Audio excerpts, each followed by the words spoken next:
إن الحمد لله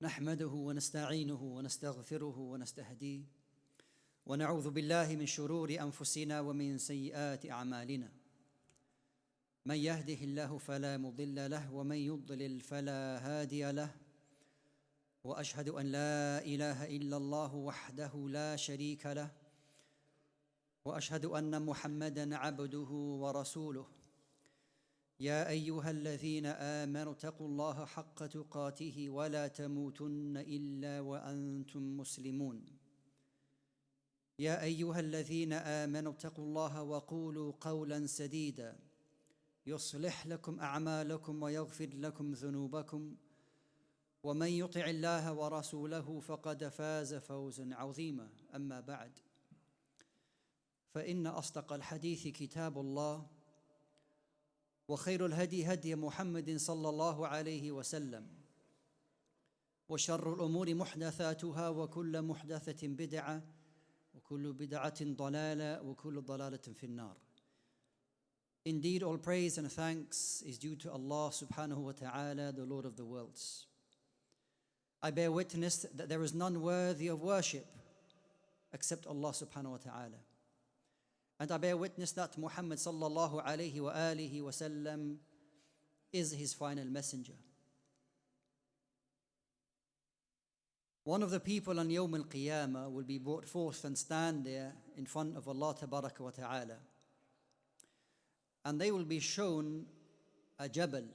They will be shown a mountain of deeds, of hasanat. And it will be said to this individual that these hasanat are all for you. And then the different narrations that mention this for different reasons. Some of them, i.e. these hasanat, will be due to the dua, the supplications that were made for that individual after they had passed away. And then there will be others who set up a continuous charity for them to reap the rewards and hasanat in the akhirah. A shahid, or the point of mentioning this is what? Is that there will be things that occur in this worldly life, things that we will do, and after we are gone, that we will not be aware of, and that we won't know the consequences or the benefit that we will gain on Yawm al-Qiyamah. The sacrifice that you and I, Muslims around the world, we make in this blessed month of Ramadan,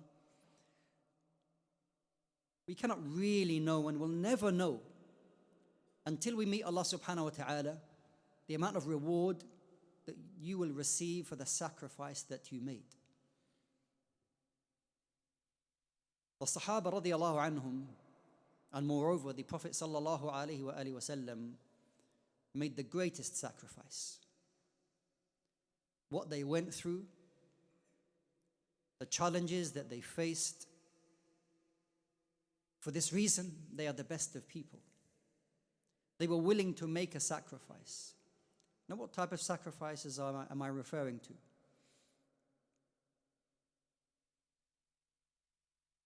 Sa'ad ibn Abi Waqqas radiyallahu anhu, he narrates, he says, كنا نغزو مع رسول الله صلى الله عليه وسلم. We would go out with the Prophet عليه الصلاة والسلام. وما لنا من طعام إلا ورق الحبلة. And that the only food that we would have with us is these types of leaves, the types of leaves that usually you would give to your animals, your sheep or your camels. That's the food that they had. How many times do you read that the Prophet sallallahu alaihi wasallam kharaja min baytihi, that he left his home, وَرَبَطَ حَجَرٍ, and that he would tie a stone to his stomach out of hunger, because he sallallahu alaihi wasallam simply did not have food. Abu Bakr as-Siddiq radiallahu anhu and Umar ibn al-Khattab radiallahu anhu leaving their homes. Why? Because they had no food. But this did not stop them, subhanallah. This did not stop them, that the fact that Allah ta'ala gave them victory, that Allah subhanahu wa ta'ala fatah alayhim, that they were able to change the Arabian Peninsula and beyond after the death of Rasulullah sallallahu alaihi wasallam, into Egypt, into Asham, into the Caucasus, all of these areas, not because they were the richest of people. In fact, they couldn't be considered at times the poorest of people. You only need to read the stories of Ahl Suffah, the people who used to live at the back of the Masjid of the Prophet sallallahu alaihi wasallam, and from them Abu Hurairah radiyallahu anhu. They were people at times that they didn't have two thobes because they only had one. If you think about Mus'ab ibn Umair radiyallahu anhu, he was a young man, well-to-do in Mecca. You would know that he had passed by the beautiful perfume that he had.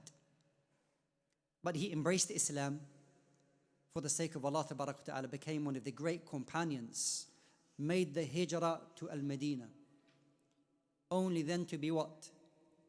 To be martyred on the day of Uhud. And as Al-Khabbab ibn Arat radiyallahu anhu, he narrated, مَا تَرَكَ إِلَّا نَمِرَةً. The only thing that he left behind was this one piece of clothing that he owned. And that when we tried to cover him after he was martyred, we covered his face.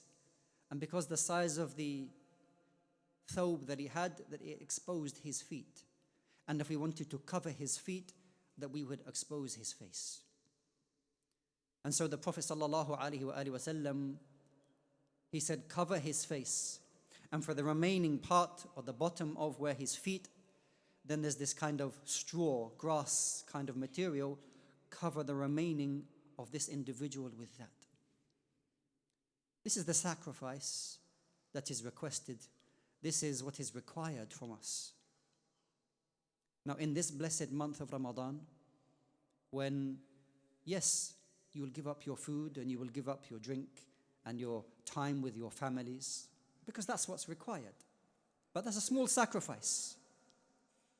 Are we in a position to start complaining, I'm hungry while I'm fasting, I'm thirsty? No. We're not in a position, or should we be complaining about these tiny sacrifices?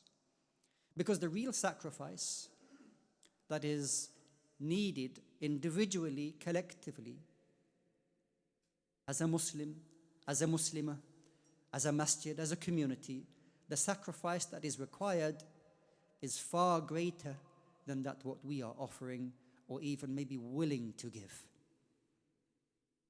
That if you're talking about and making dua to Allah Ta'ala, raising your hands, when it is said, Allahumma inna nas'aluka al-jannah, oh Allah, grant us the Jannah.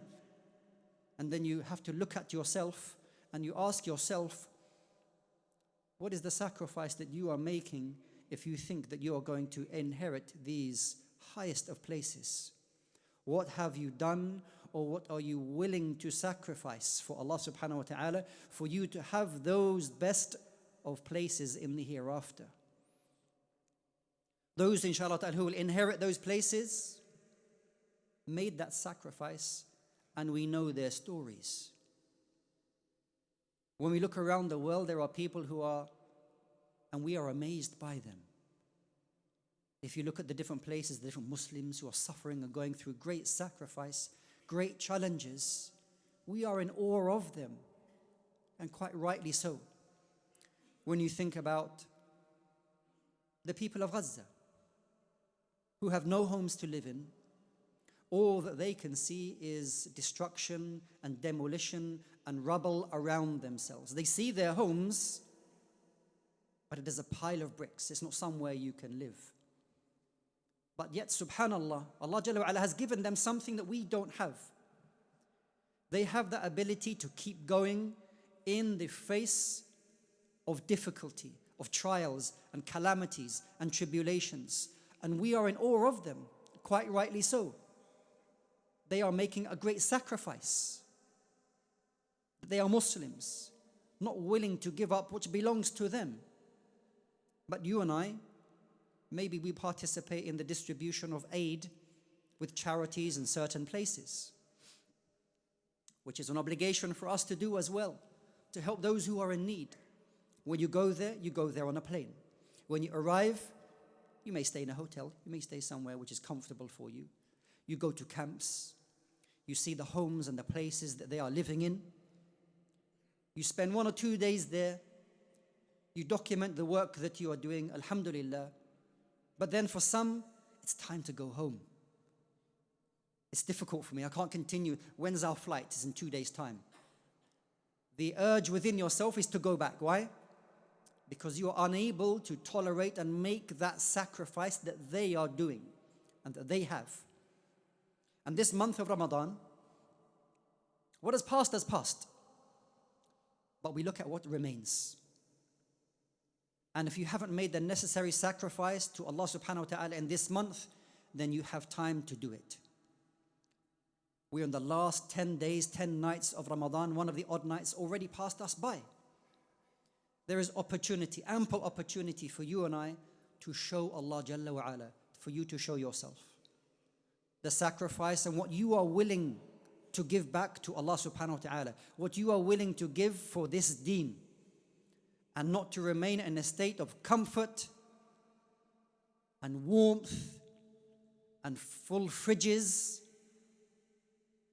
You need to put yourself in a position where you are feeling that you are actually making a sacrifice. رب صائم, there will be some who ليس له من صيامه إلا الجوع. There will be some, they only feel hungry. That's all they get from fasting. And the only thing that they will receive from their qiyam is sahar. They stood up late and they were exhausted. That's all they got. But then there will be others who fast haqq siyam, true fasting, making a sacrifice from what?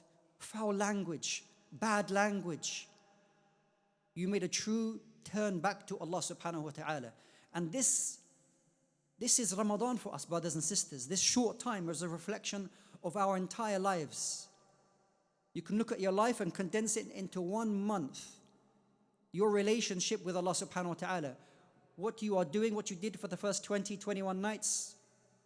Maybe this is your life, what you did for the past 20, 30, 40 years. But look now what is remaining. That you will be judged ultimately on how you end and how you finish. So make the most of what is remaining in this blessed month of Ramadan and be willing to make a sacrifice for that.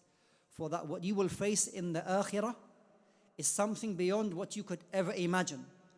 وَوَعَدَ اللَّهِ حَقٌّ. And the promise of Allah subhanahu wa ta'ala is the absolute truth. And you have certainty within that.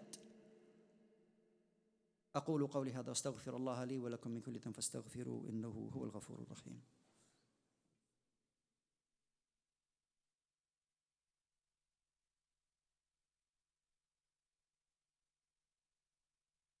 بسم الله والحمد لله والصلاة والسلام على رسول الله وعلى آله وأصحابه أجمعين. All praise belongs to Allah Jalla wa Ala, and may the peace and blessings of Allah subhanahu wa ta'ala be upon his final messenger Muhammad sallallahu alayhi wa sallam.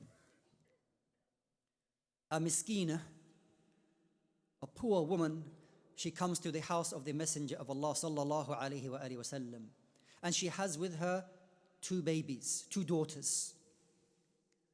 The messenger of Allah sallallahu alayhi wa sallam is not present. Aisha radiallahu anha, she is there. And this miskina, she is asking for something, some food. So Aisha radiallahu anha, she goes around the house and she manages to bring something for her.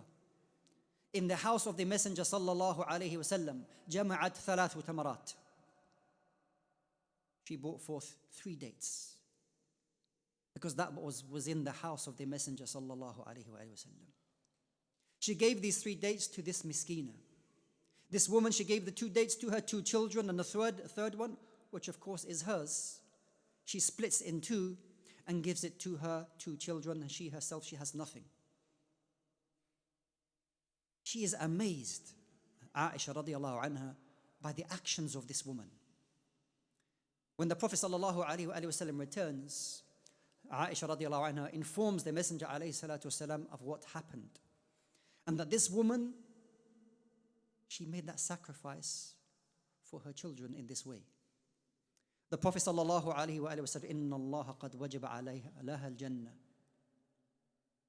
وأعتقها بها من النار. That indeed Allah subhanahu wa ta'ala has obligated for this woman the paradise, and by her action protected her from the hellfire. Subhanallah. I'm sure you've heard the hadith, اتقوا النار ولو بشق تمرة. Fear the hellfire, even if it means you split a date and give it in charity. You don't know, we don't know. Whatever you give back to Allah subhanahu wa ta'ala, the consequences, what you will reap for whatever you give back. And whatever you give back, never belittle the good that you ever do. It doesn't need to be broadcast from the top of the masjid or your home or on social media. That doesn't need to be done. I'm not encouraging you, and nobody should be encouraging you to do that. That your good deeds are between you and your Lord. Normally, outside Ramadan when we're fasting, nobody knows about it. It's a secret ibadah. But in Ramadan, everybody knows. So you can't keep it secret. So try to find something else that is secret between you and your Lord in this month. If you go to the masjid, you attend Taraweeh, Tahajjud, you go home, do something which is between you and your Lord. Nobody knows about it. But it is a real sacrifice. It is a real sacrifice. Knowing, because you want to, and I want to attain the higher echelons of the ibad, the servants who are at the highest places. لَن تَنَالُوا الْبِرَّ حَتَّى تُنْفِقُوا مِمَّا تُحِبُّونَ. You will never, as Allah subhanahu wa ta'ala tells us, never, لن achieve bir, never achieve righteousness until you give from that what you love. If you're giving and it's comfortable for you, may Allah accept. But if we really want to make a difference, to make a change, not to be seeing what we're seeing on our devices day in, day out, children, women, all of these things are undescribable. We don't want to see that anymore. That each and every single one of us need to make more of a sacrifice. That we need to do more for our brothers and sisters, and ultimately for our own selves, for our own salvation, for our own benefit when we stand in front of Allah subhanahu wa ta'ala. That we need to do more. More is required, and I start with myself, with ourselves, with our children, with our wives, with our community. The time for bickering and arguing, who is on this and who is on that. We don't have time for that. The time now is to make a change individually, communally, and beyond. Enough. Enough of the bickering for no reason. But it's time to make a real change, a real sacrifice for the sake of Allah subhanahu wa ta'ala, and we leave the rest to Allah Jalla wa ala. For then real change, inshallah ta'ala, will happen. اللهم صل على محمد وعلى آل محمد كما صليت على إبراهيم وعلى آل إبراهيم إنك حميد مجيد. اللهم أعز الإسلام والمسلمين. اللهم أعز الإسلام والمسلمين. اللهم اغفر لنا ذنوبنا يا رب العالمين. اللهم تقبل منا صيامنا وتقبل منا سجودنا وتقبل منا ركوعنا يا رب العالمين. ربنا آتنا في الدنيا حسنة وفي الآخرة حسنة وقنا عذاب النار وأقم الصلاة.